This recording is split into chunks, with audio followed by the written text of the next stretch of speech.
మహారాష్ట్ర ప్రజలు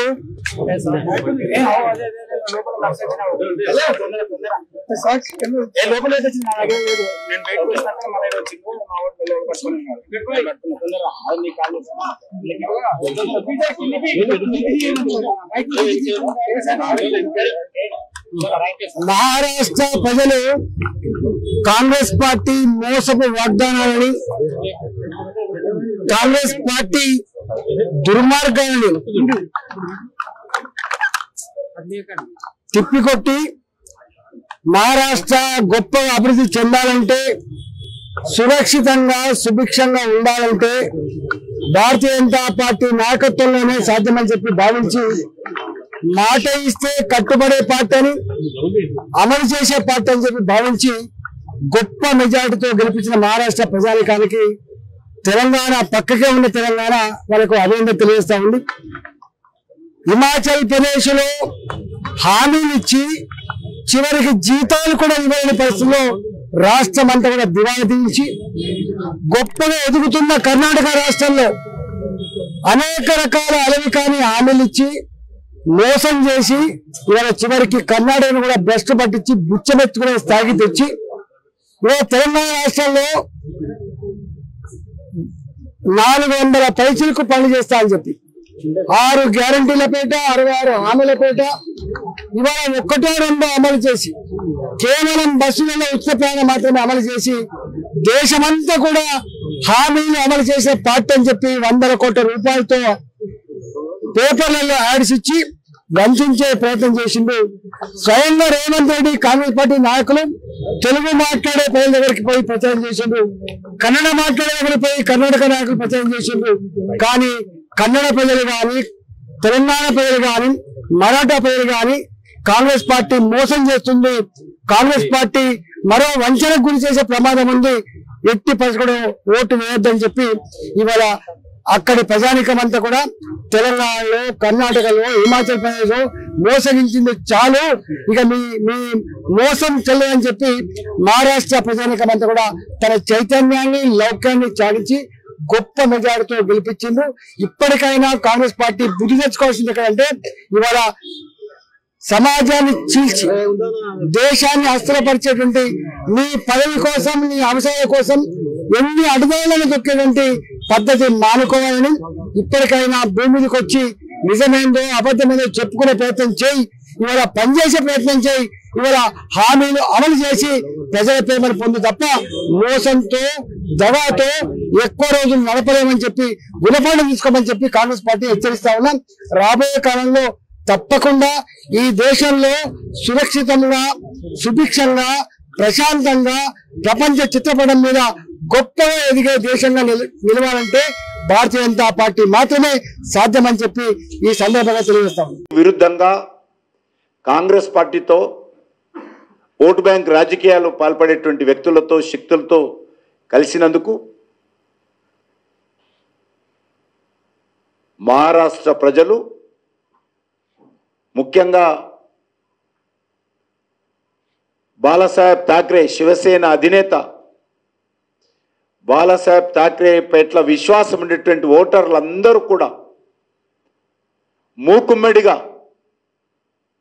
నరేంద్ర మోడీ గారి నేతృత్వంలోని ఎన్డీఏ పార్టీలకు మద్దతు ఇచ్చారు.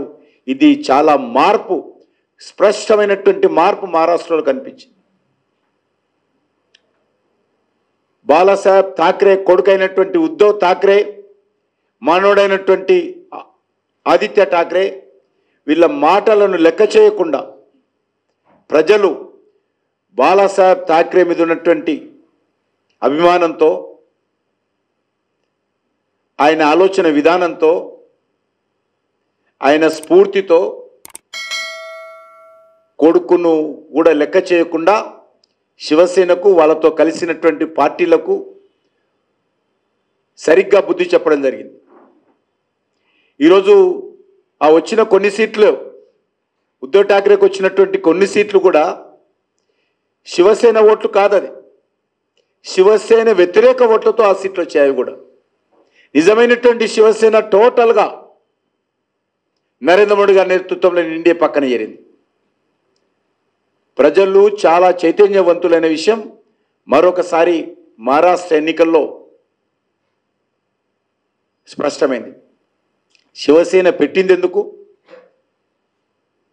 శివసేన ఏ లక్ష్యాల కోసం పెట్టారో, ఆయన కొడుకు పార్టీని ఎవరి చేతిలో పెట్టాడు, దానికి వ్యతిరేకంగా ప్రజలు ఏ రకంగానైతే శివసేన ఎమ్మెల్యేలు ఉద్ధవ్ ఠాక్రే మీద తిరుగుబాటు చేశారో, మహారాష్ట్ర ప్రజలు కూడా ఉద్ధవ్ ఠాక్రే మీద తిరుగుబాటు చేసి బాలాసాహెబ్ ఠాక్రే యొక్క ఆలోచన విధానంతో నరేంద్ర మోడీ గారి నాయకత్వానికి అండగా నిలబడడం అనేటువంటిది ఎన్నికల్లో మరొక ప్రత్యేకతని సందర్భంగా పనిచేస్తాం. మహారాష్ట్ర ప్రజలు వారసత్వం చూడలే, మహారాష్ట్ర ప్రజలు బాలాసాహెబ్ యొక్క ఆలోచన విధానాన్ని చూశారు, ఆ యొక్క పార్టీ యొక్క సిద్ధాంతాన్ని చూశారు, బాలాసాహెబ్ ఠాక్రే యొక్క స్ఫూర్తిని చూశారనే విషయాన్ని ఈ సందర్భంగా మనం చేస్తా ఉన్నాం.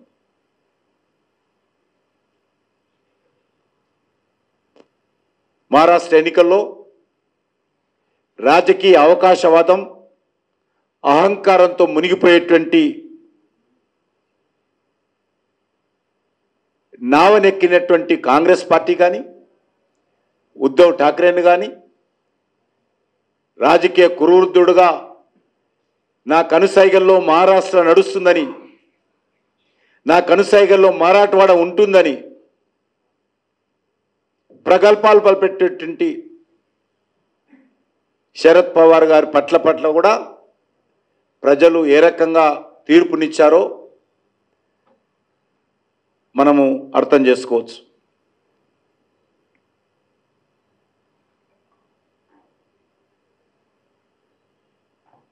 నూట 2 సీట్లలో పోటీ చేసినటువంటి కాంగ్రెస్ పార్టీ ఇంకా సీట్లు వస్తా ఉన్నది, తగ్గుతా ఉన్నది. ఇంకా 18 సీట్లు 20 సీట్లకు చేరుకున్నది.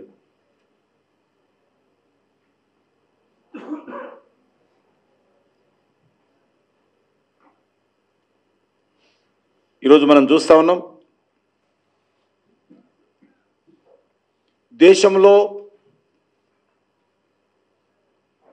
ఇటీవల జరిగినటువంటి హర్యానా, జమ్మూ కాశ్మీర్ ఎలక్షన్ చూసాం. జమ్మూ కాశ్మీర్లో అత్యధికమైనటువంటి ఓట్లతో, గతంలో ఎన్నడూ లేనటువంటి సీట్లతో జమ్మూ కాశ్మీర్ యొక్క ప్రజలు ముద్దతు కూడగట్టుకున్నాం.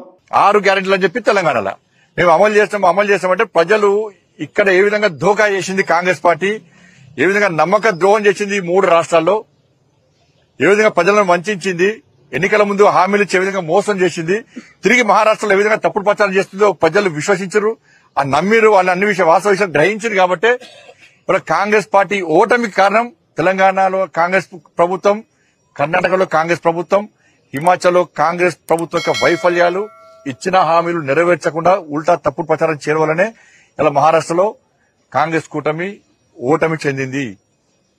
నరేంద్ర మోడీ గారు ఈ దేశాన్ని అభివృద్ధి చేస్తున్న తీరు, గతంలో మహారాష్ట్రను అభివృద్ధి చేసిన తీరు, మహారాష్ట్రలో నరేంద్ర మోడీ ప్రభుత్వం సంక్షేమ ఫలాలు అందించిన తీరు, మోడీ గారి నాయకత్వం ప్రత్యేక విశ్వాసం, నమ్మకం, మోడీ గారి యొక్క అభివృద్ధి మంత్రం ని ప్రజలు నమ్మిరు కాబట్టి ఈ ఫలితాలు వచ్చినాయి. నిజంగా మహారాష్ట్ర ప్రజలకందరూ కూడా హైర్స్ ఆఫ్. తెలంగాణ రాష్ట్రం నుంచి కూడా అనేక మంది నాయకులు, కార్యకర్తలు చాలా మంది ఇవాళ మహారాష్ట్రలో ప్రచారం వేరు. కాంగ్రెస్ పార్టీ కర్ణాటక ఎమ్మెల్యేలు, ఇక్కడ ఎమ్మెల్యేలు బూత్ కొక్కన్నారు, కానీ ఎమ్మెల్యేల ప్రచారం పనిచేయలే. బీజేపీ కార్యకర్తల ముందు బీజేపీ కార్యకర్తలు ప్రతి ఇంటికి వెళ్ళి అభివృద్ధి గురించి చెప్పారు, మోడీ గారి నాయకత్వం గురించి చెప్పారు, ప్రజల ఓటు రిక్వెస్ట్ చేశారు. కానీ కాంగ్రెస్ పార్టీ అబద్దాలు ప్రచారం చేసింది కాబట్టి వాళ్ళకు వాళ్ళ అడ్రస్ గల్లంతైంది. కాబట్టి Congress party iron leg party. ఇక పార్టీతో ఎవ్వరు ఉండరు. ఇక ఐఎన్డీఏ చీలిపోవడం ఖాయం, ఐఎన్డీఏ కూలిపోవడం ఖాయం. దాన్ని ఎవరు పట్టించుకోరు. ఐరన్ లెగ్ పార్టీతో ఉండేటువంటి ప్రయత్నం ఎవరు చేయరు. కానీ తెలంగాణ ప్రభుత్వం కూడా ఇదే గతి పట్టబోతున్నది. తెలంగాణ రాష్ట్ర ప్రభుత్వాన్ని కూడా కాంగ్రెస్ పార్టీ ప్రభుత్వానికి ఇదే గతి పట్టబోతున్నది. మీరు హామీలు ఇచ్చి ఇలా ఏ ఒక్క హామీని నెరవేర్చే ప్రయత్నం చేయలే. ఇలా ఉల్టా రాష్ట్ర ముఖ్యమంత్రి తెలంగాణ నిష్పెట్టుకుని అక్కడ ప్రచారం చేశారు. కాంగ్రెస్ పార్టీ మంత్రులు ప్రచారం చేశారు. 2,500 రూపాయలు ఎంతమంది మహిళలకు ఇచ్చారో మహారాష్ట్రలో చెప్పలేకపోయారు. మేము పోయి చెప్పినాం. కాంగ్రెస్ పార్టీ మోస్తాలని కూడా చెప్పినాం. మేము పోయి కిషన్ రెడ్డి గారు వేరు, నేను వేరా, ఇంకా చాలా మంది నాయకులు పోయి వాస్తవ విషయాలు చెప్పినాం. తెలుగు వాళ్ళందరినీ కలిసాం. తెలుగు వాళ్ళందరికీ కూడా విషయాలు చెప్పినాం. వాళ్ళు వాస్తవ విషయాలు గ్రహించారు. కానీ కాంగ్రెస్ పార్టీ తెలంగాణ రాష్ట్ర ప్రభుత్వం, తెలంగాణ రాష్ట్రం కాంగ్రెస్ పార్టీ ప్రభుత్వం మీరు ఇచ్చిన హామీలు నెరవేర్చారా? లేకుంటే మహారాష్ట్ర ప్రజలు ఏ విధంగా తిరగబడుతున్నారో తెలంగాణ రాష్ట్రంలో కూడా ఈ తెలంగాణలోని కాంగ్రెస్ పార్టీ ప్రభుత్వం మీద తిరగబడే రోజులు అతి తక్కువ సమయంలో రాబోతున్నాయి. 2,500 రూపాయలు ఎంతమంది మహిళలకు ఇచ్చారు? ఎంతమందికి తులం బంగారం ఇచ్చారు? ఎంతమంది స్కూటీలు ఇచ్చారు?